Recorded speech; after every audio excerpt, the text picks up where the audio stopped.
vamos falar hoje sobre o movimento dos afrodescendentes aqui no Brasil, certo? Antigamente, os nossos livros escolares explicavam o episódio da Lei Áurea, sancionada no dia 13 de maio de 1888 por ela, a princesa Isabel, que foi filha do nosso segundo e último imperador Dom Pedro II. Essa lei colocou fim na escravidão em todo o nosso território nacional.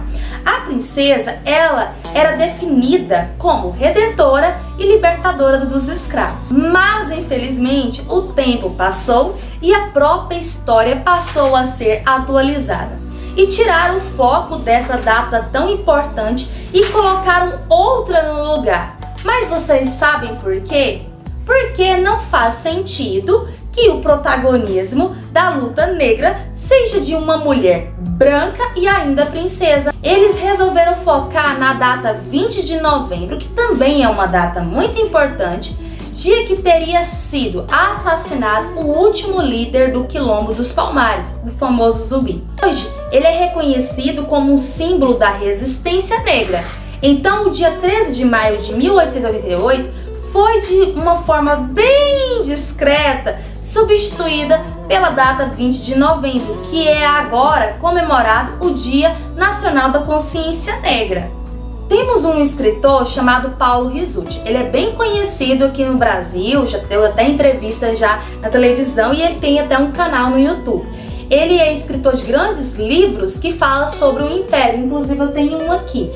Então, o escritor Paulo Rizzuti, ele até fala que a nossa história agora tenta anular essa data 13 de maio, tirando o protagonismo dessa mulher, que é a princesa, que foi a princesa Isabel, diminuindo a sua participação no processo dessa luta dos negros na nossa história. E também acaba tirando o protagonismo de certos homens negros que lutaram por essa liberdade. Por exemplo, como o jornalista farmacêutico e escritor José do Patrocínio, o engenheiro André Rebouças e também o advogado e escritor jornalista Luiz Gama. Então, estes homens foram negros do período também que lutaram para defender a liberdade dos escravos. E estes nomes não são citados nos nossos livros de história didáticos que são ensinados nas escolas. Então, com essa data 20 de novembro, a data 13 de maio foi perdendo espaço e importância e acaba que quase não se fala no dia da abolição da escravatura. Então, o que eu acho?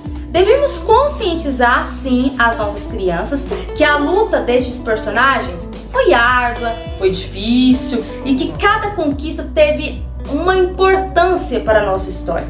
E que jamais podemos apagar partes dessa história. Pelo contrário, que nós devemos acrescentar todos esses fatos na nossa história, nos nossos livros didáticos. A data 20 de novembro foi importante? Foi sim, deve ser lembrada, assim como a data 13 de maio de 1888. As duas fizeram parte da nossa história. Então, tanto 13 de maio quanto 20 de novembro, as duas devem ser lembradas, trabalhadas nas nossas escolas, para que os nossos alunos possam entender da nossa história, do nosso passado, até para compreender os motivos do nosso presente agora. Por que será que há tanta desigualdade no nosso Brasil entre pessoas negras, pardas, pessoas descendentes, afrodescendentes dessas pessoas que lutaram tanto no nosso Brasil, que trabalharam tanto para o crescimento do nosso país?